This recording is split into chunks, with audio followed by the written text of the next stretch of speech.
부활의 소식을 최초로 전한 여인 막달라 마리아입니다. 선지자가 고향에서는 높임을 받지 못한다는 말씀대로 예수님은 하늘 영광과 하나님과 동등된 권리를 버리고 세상에 오시면서도 환영과 존경은커녕 인간들이 멸시와 천대를 받으셨습니다. 그러나 이 모든 사람들이 다 주님을 박대하고 배척한 것은 아닙니다. 그의 이름을 믿고 하나님의 자녀가 되는 특권을 받아 주를 섬기며 그에게 충성된 복된 사람들도 많았기 때문입니다. 그런 사람 중에서 적지 않은 수의 여인들도 있었고 그들이 주님께 바친 사랑과 헌신은 남자들을 훨씬 능가하는 것이었습니다.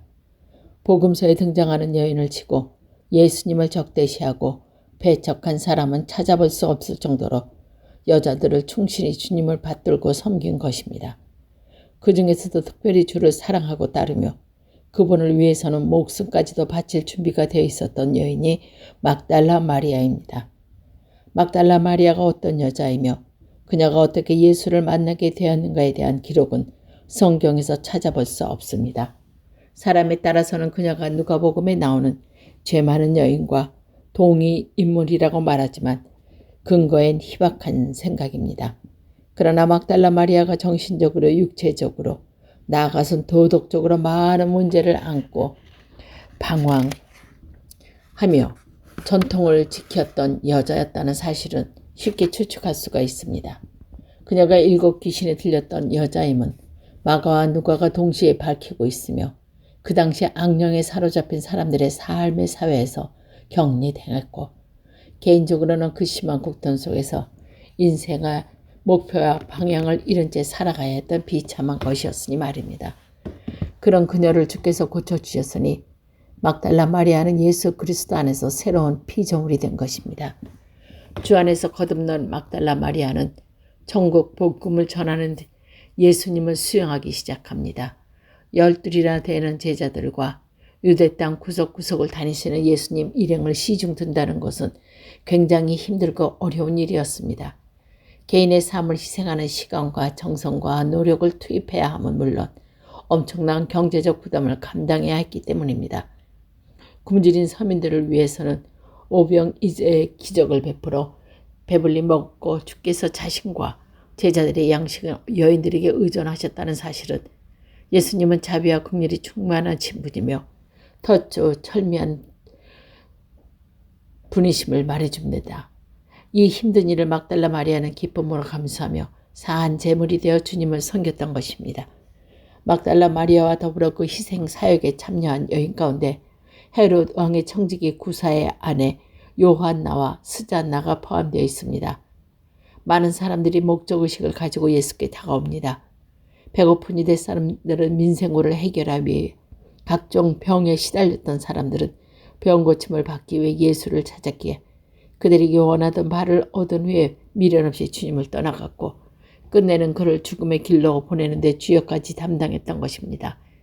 제자들도 주님의 좌우편에서 영화를 누릴 꿈에 부풀었기에 예수께서 십자가로 향하시는 것을 알고도 실망하고 낙심했을 뿐더러 주께서 퇴포되어 도망가 버리고 말았던 것입니다. 하지만 막달라 마리아는 주께 받은 은혜와 사랑이 너무도 감격하여 주를 위해 자신을 바침을 영광으로 알고 그를 섬겼기에 죽음은 죽으리라는 각오로 골고다 언덕까지 주와 함께 갈 수 있었던 것입니다. 그녀는 십자가 위에서 당하는 주님의 고난을 목격했고 주께서 들려주신 7마디 말씀을 다 들었습니다. 그가 운명하셔서 바울 굴속에 장사된 후에 컴컴한 밤 어둠 속에 앉아 하염없이 울었습니다. 슬픔과 애통 속에 그 밤을 지낸 그녀는 이틀날 청성들의 향료를 준비해 안식 후 첫날 새벽에 주께서 잠드시는 무덤을 찾아갔습니다. 무덤을 지키는 군사들 앞에서 어떻게 통과하며 동굴 입구를 막은 바위를 어떻게 굴려낼 것인가를 그녀에게 문제가 되지 않았습니다. 가다가 죽더라도 가야 했다고 믿겼기에 그녀는 주님을 사랑하는 여인들 앞에 서서 무덤을 향해 올라가는 것입니다. 무덤에 도달한 그녀는 보았습니다. 겁에 질려 죽게 된 병정들과 굴러진 바윗돌과 그 위에 앉은 천사를 그리고 들었습니다. 어찌하여 산자를 죽은 자 가운데서 찾느냐는 천사의 음성을 그러나 이 모든 것을 보고 듣고도 그녀는 주께서 부활하셨음을 깨닫지 못했습니다. 그러기에 그녀는 부활하신 예수님을 동산지기로 착각하고 그에게 주님의 시신을 찾아달라고 울었던 것입니다.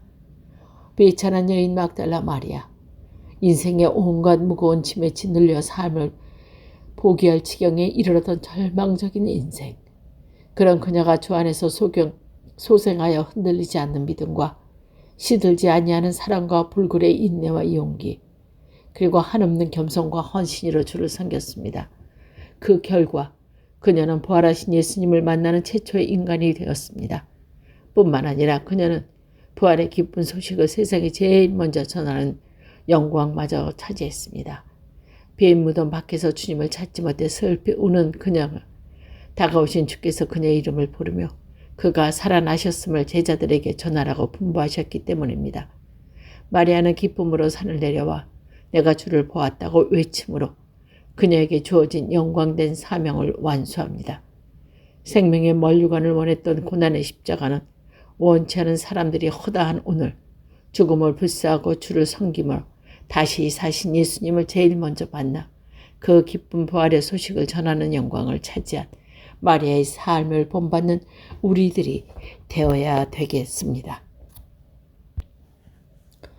글로바의 아내 마리아. 마리아는 부활하신 주님과 동행하는 여인이었습니다.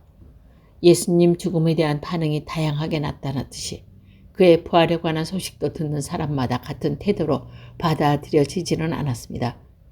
부활하신 주님을 직접 만나본 막달라 마리아가 내가 주를 보았다고 전하는 소식을 듣고도 베드로와 요한만이 무덤을 향해 달려갔을 뿐 나머지 제자들은 그녀의 말이 허튼 소리 같아서 믿지 않았습니다. 제자들이 이런 반응은 그들을 하늘같이 믿고 따랐던 예수님이 무력하게 체포당하시어 처형당하심을 보고 받은 충격이 너무나 큰 나머지 예수께서 죽은 지 사흘 만에 살아나시겠다는 말씀을 기억하지 못했기 때문이라 선으로 해석할 수도 있습니다. 그러나 주님의 능력과 권능을 3년이나 목격한 제자들이 살아나신 예수님과 대화까지 나눈 막달라 마리아의 말을 믿지 못한 것은 그들의 연약한 믿음 때문이었음을 부인할 수 없습니다. 유대의 종교 지도자에게 부활의 소식을 전한 사람들은 그들의 명령을 받고 무덤을 지키던 병정들이었습니다. 병사들의 보고를 받은 제사장들은 그들이 염려하던 사태가 현실로 나타난 것을 직감했던 것 같습니다. 다시 말해 제자들은 주님의 부활을 못 믿었지만 제자들은 올 것이 왔구나. 체념과 함께 주님이 살아나셨음을 믿었던 것입니다. 그러길래 그들은 군사들이 처벌 대신 그들에게 매수하여 주께서 사신 것이 아니고 제자들이 그의 시신을 훔쳐갔다는 거짓 소문을 퍼뜨리게 한 것입니다. 한편 부활의 소식을 접한 예루살렘 성내는 큰 혼란에 빠져들어갑니다. 어떤 사람들은 예수님은 역시 하나님의 아들이었기에 다시 살아났다고 기뻐하며 흥분하는가 하면 무덤이 비인 것은 그의 시신을 가져다 숨김으로써 사람들을 현혹시키려는 제자들의 술책이라며 부활의 기쁜 소식을 일소에 묻혀버리고 무리로 나누어진 것입니다. 이런 혼돈의 와중 속에서 예루살렘을 떠나 고향인 엠마오로 향하는 두 나그네가 있었으니 글로바와 그의 아내 마을이 그들이었습니다. 엠마오로 가는 두 제자의 이야기는 누가복음에만 나오는데 누가는 그들 중 하나의 이름이 글로바라고 밝히고 있습니다. 따라서 다른 한 명의 그의 아내라는 확실한 기록은 성경에 없습니다. 그러나 복음서 전체를 종합해 판단해 보건대 엠마오로 떠나가던 글로바의 동행자를 그의 아내 마리아가 결론지어 큰 무리는 없을 것 같았습니다. 요한복음의 십자가 밑에 여인들 중 한 명이 글로바의 아내 마리아라 명시되었던 사실은 그 결론을 뒷받침해주고 있습니다. 사람에 따라서는 요한복음에 기록된 글로바, 엠마오로 가던 글로바를 다르게 표기되어 있으므로 동일 인물이 아니라고 하지만 고유 명사를 포기할 때 잊지 않는 오차가 있을 수 있다는 점을 감안하면 누가가 말하는 두 글자는 글로바와 그의 아내 마리아라고 볼 수 있습니다. 글로바의 아내 마리아는 예수께서 처형당하시는 광경을 처음부터 끝까지 지켜본 여인입니다. 그녀는 십자구에서 예수님의 극심한 고통을 간간히 토해내는 신음소리를 들었고 채찍에 찢기는 몸과 못 박힌 손과 발에서 흐르는 핏방울과 그의 죽음을 확인하기 위해 로마 병장이 창으로 주님의 옆구리를 찔렀을 때 쏟아져 내린 물과 피를 보았습니다. 그녀는 주님의 시신이 아리마다 요셉의 굴속에 안장되는 것도 목격했습니다. 이처럼 마리아는 예수님의 죽음의 증인이 되었을 뿐 아니라 주께서 부활하신 현장을 최초로 목격한 사람 중에 하나이기도 합니다. 안식 후 첫날 새벽 예수님을 찾아간 여인들 중 한 명이 그녀였기 때문입니다. 그렇다면 예수님이 누우셨던 곳이 비인 것은 직접 본 그녀가 어찌하여 부활의 기쁜 소식을 전하며 예루살렘에 남아있지 않고 남편과 더불어 낭만과 시리에 잠겨 낙향할 수 있었던가. 한마디로 마리아는 예수께서 다시 사신 사실을 믿을 수 없었던 것이었습니다. 그녀의 누리에 깊이 박힌 것은 예수님은 돌아가셨다는 의심할 여지 없는 사실이었습니다. 그러기에 그녀는 돌문에 옮겨진 무덤 속에 비어있고 살아나신 주님이 막달라 마리아에게 나타나신 사실을 전해주고도 죽은 자는 살아날 수 없다는 고정관념을 깨지 못하고 남편과 더불어 그들의 삶의 현장이었던 엠마오로 가고 있었던 것이었습니다. 힘없는 발걸음을 옮기는 그들에게 주께서 다가오셔서 어째서 그처럼 슬퍼하느냐고 물었을 때 그들은 주님을 알아보지 못하고 예수님을 잃은 슬픔만을 하소연했습니다.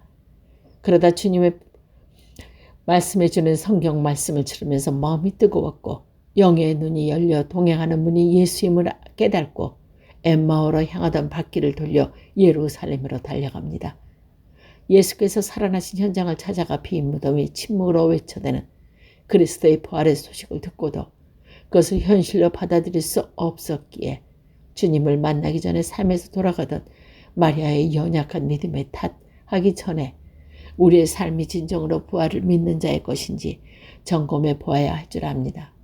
주께서 함께 걷고 계신다 하여도 주님을 잃은 서름에 잠겨 낭패된 가슴을 안고 옛날의 삶을 찾아가던 마리아의 모습이 우리와 함께 하시며 우리 가슴문을 두드리고 계신 예수님을 외면하고 이기주의적 욕망과 육신의 정욕에 사로잡혀 살아가는 우리를 자신은 아는지 살펴봐야겠습니다. 우리들이 가는 길이 글로바와 그의 아내 마리아처럼 엠마오로 향하는 길이라면 즉시 발걸음을 돌려 예루살렘을 행해야 하겠습니다. 우리가 예루살렘으로 가고 있다면 더욱 발걸음을 독특해 나가야 할 것입니다.